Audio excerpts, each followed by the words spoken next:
nations that come into big tournament with huge expectation normally just fumble and just perform poorly.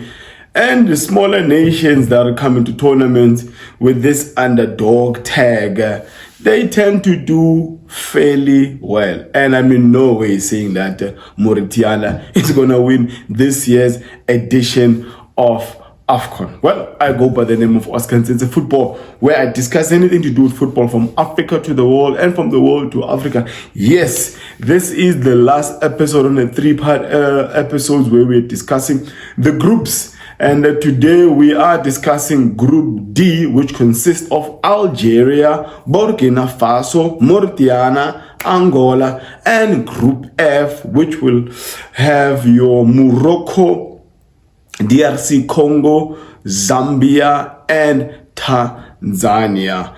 Definitely, there are teams that come into this tournament tagged as favorites.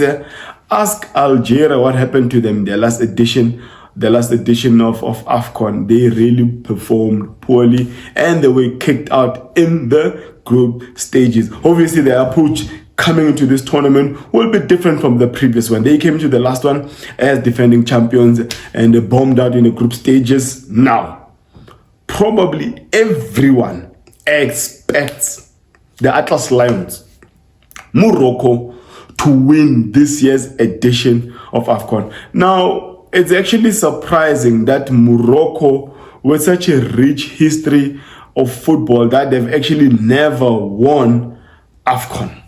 They will probably want to rewrite history. This is the same group of players who had that stellar tournament in Qatar, getting into the semi-finals. So they will definitely want to come in and really win this tournament. I expect them at least to get to the finals. Maybe the expectations from the country is that the Atlas Lions should come back with this trophy. Now, Morocco are in a group that on paper appears to be an easy one. They'll just easily sail to the last 16. They have got the Leopards, Democratic Republic of Congo. They've got Chipolopolo, a 2012 champions, and they have Tanzania. Different types of nations and squads, and they are coming into this tournament with no expectations from their countries. No Congolese expecting DRC to win the tournament. Zambians are definitely not expecting Chipolopolo to win the tournament.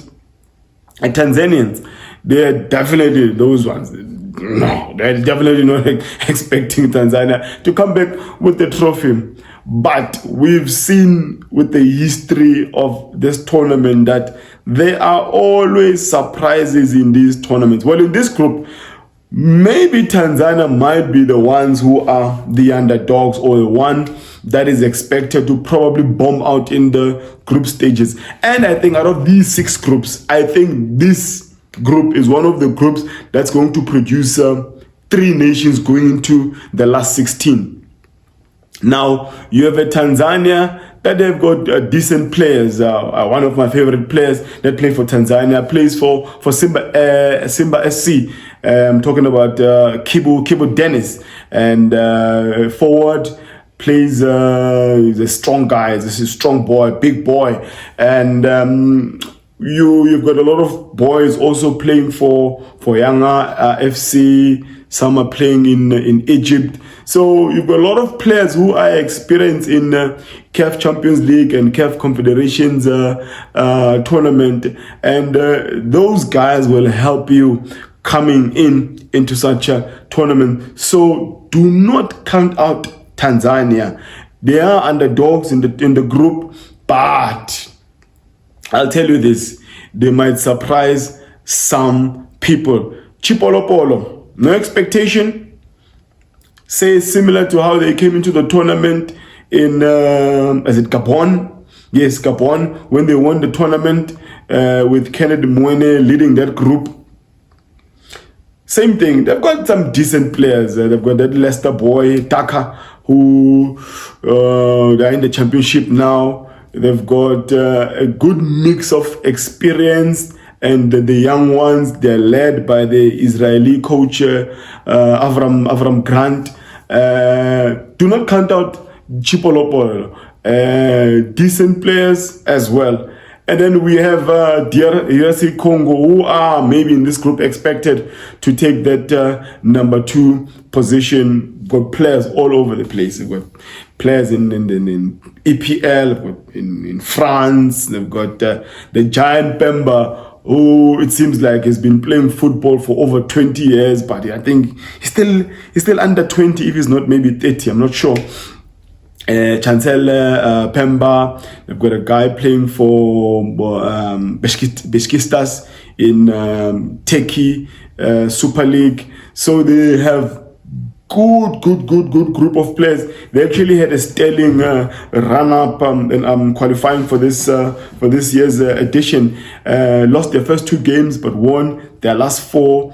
And funny enough, Zambia, talking about Chipolopolo, their preparation game for the tournament, they played against the Indomitable Lions, who are in that group of death that includes Senegal, Gambia, and Guinea.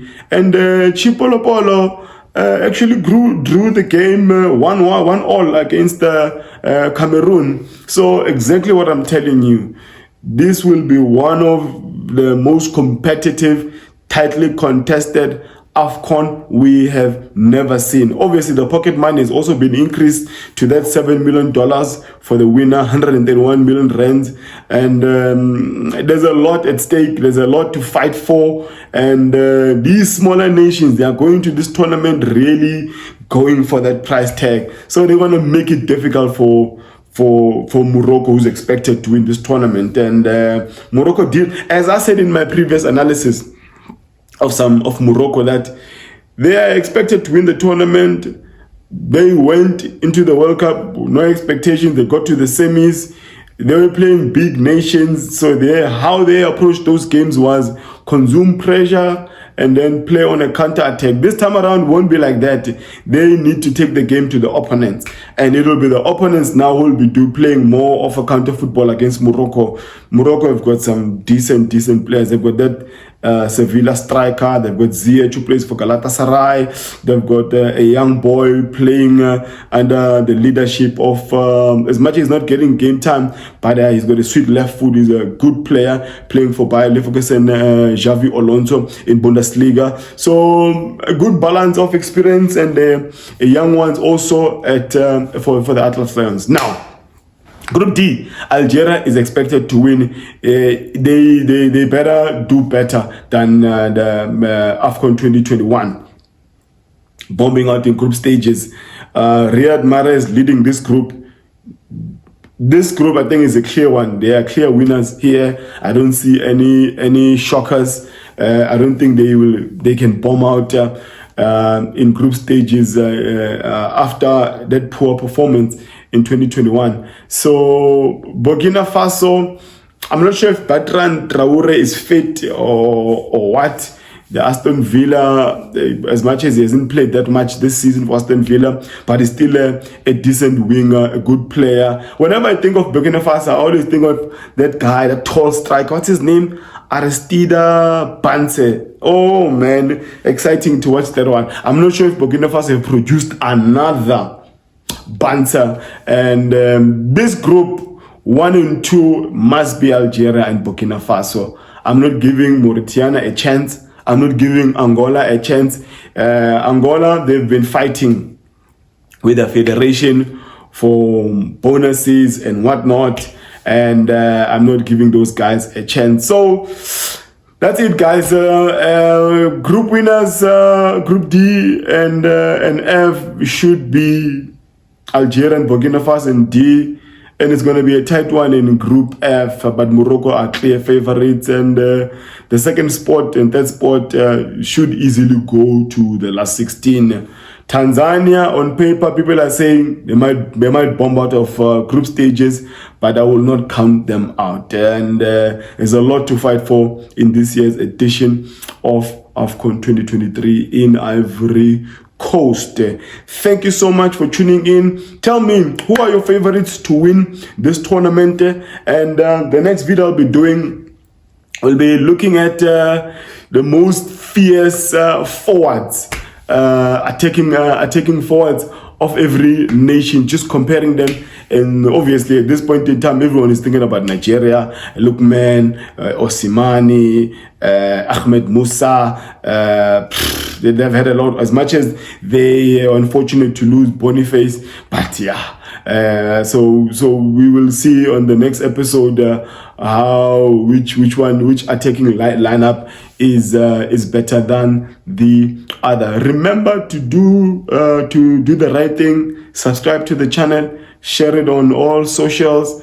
Do engage. I do reply whenever I make time. Read all the comments, and then I'm not saying I'm the final authority. It's my opinion. It's a free engagement platform, and yes, I do welcome. And during this Afcon, I will be doing probably some live